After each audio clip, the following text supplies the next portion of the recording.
Haleluya, puji nama Tuhan, salam sejahtera dalam kasih kita Tuhan Yesus Kristus. Salam jumpa lagi dalam Renungan 79 Keluarga Jemaat GPD El Shaddai Magelang. Tuhan berkati kita semua. Mari kita deklarasikan salam revival. Revival, saya berubah, saya berkarya, saya menjadi berkat. Puji nama Tuhan.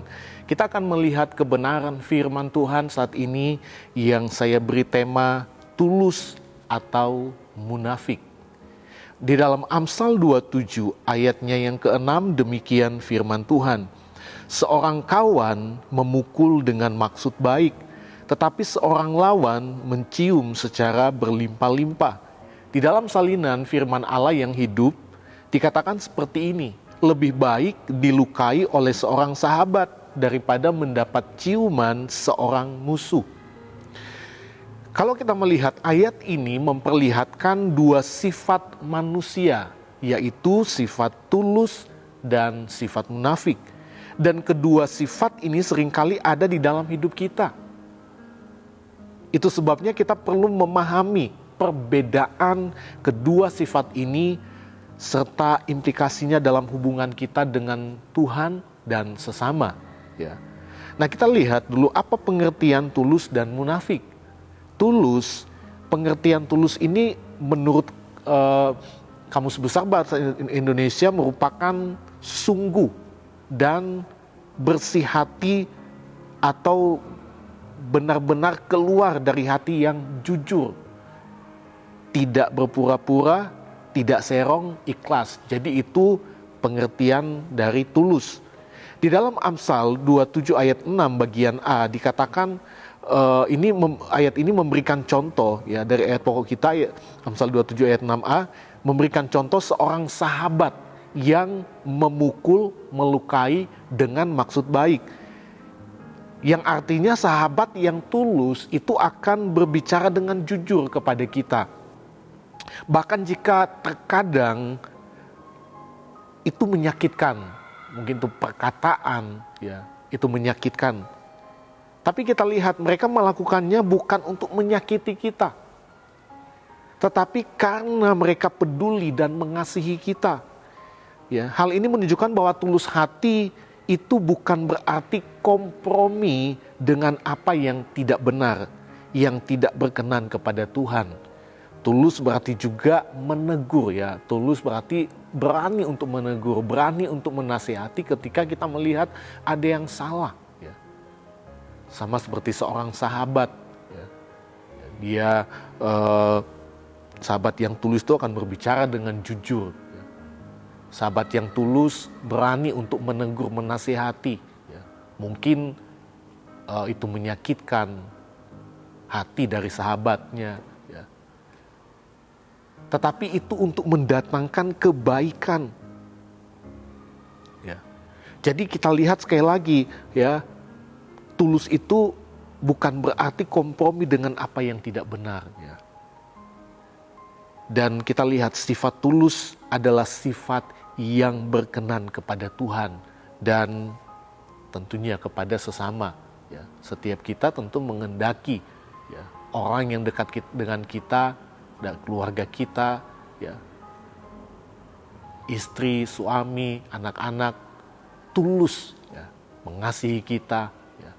Tulus dalam segala hal. Ya. Ketika kita hidup dengan hati yang tulus, kita akan melihat Allah. Ya. Ketika kita hidup dengan hati yang tulus, kita akan menikmati keselamatan dari Tuhan. Di dalam Matius 5 ayat 8 dikatakan, saya baca dalam salinan firman Allah yang hidup, berbahagialah mereka yang tulus hati, karena mereka akan melihat Allah. Ya. Berbahagialah mereka yang tulus hati, karena mereka akan melihat Allah. Ya. Mereka akan menikmati keselamatan. Jadi orang yang tulus, orang yang akan menikmati keselamatan dari Tuhan. Nah, yang kedua kita lihat munafik. Ya. Sifat tulus berbeda dengan sifat munafik yang artinya ya, sifat munafik itu berpura-pura, tidak jujur. Dan orang yang munafik perkataannya tidak sesuai dengan tindakan dan perbuatan. perkataan orang munafik itu tidak sesuai dengan perbuatan ya, dan kenyataan di dalam kehidupannya. Ya, kita tahu seperti apa orang yang munafik. Ya.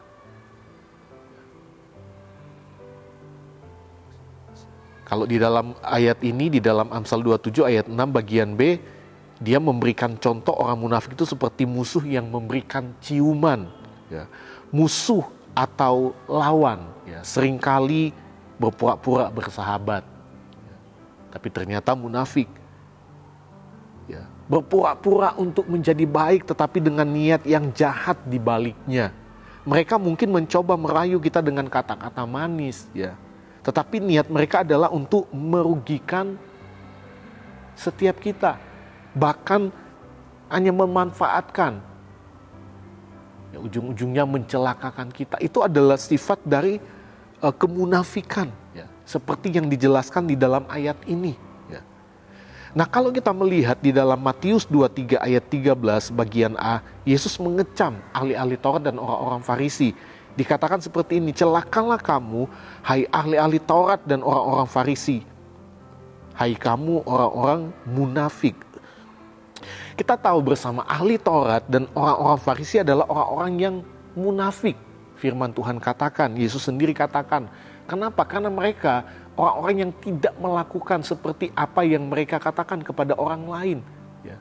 Dalam hal ini juga orang-orang Farisi, orang-orang ahli Taurat itu adalah orang-orang yang merangkul orang karena kepentingan pribadi, bukan dengan ketulusan. Tapi ada kepentingan pribadi di dalamnya. Ya. Mereka berusaha untuk merangkul orang.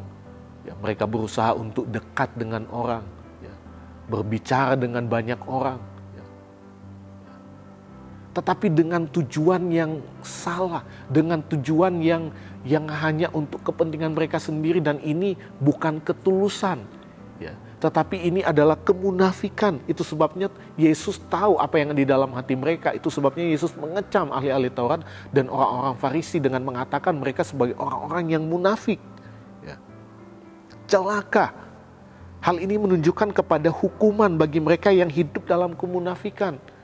Itu berarti orang yang munafik tidak akan menerima keselamatan dari Tuhan. Kalau orang yang tulus hati akan melihat Allah, akan menikmati keselamatan dari Tuhan, itu berarti orang yang munafik tidak akan melihat Allah, tidak akan menikmati keselamatan yang daripada Tuhan. Ya.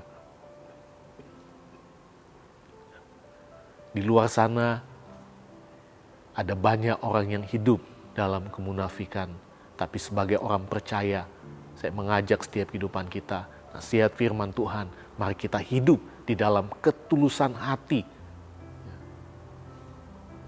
Ketika kita merenungkan ya, perbedaan antara tulus dan munafik dan dampaknya dalam hidup kita, maka langkah yang harus kita ambil, langkah yang berkenan kepada Tuhan, langkah yang benar adalah hiduplah dengan tulus hati tanpa kemunafikan, karena hal itulah yang berkenan kepada Tuhan. Dan saya percaya Tuhan yang akan memberkati setiap kehidupan kita, karena Tuhan itu melihat hati. Tuhan itu tahu siapa yang tulus, siapa yang munafik. Tuhan tahu siapa yang hidup benar-benar di hadapan Tuhan.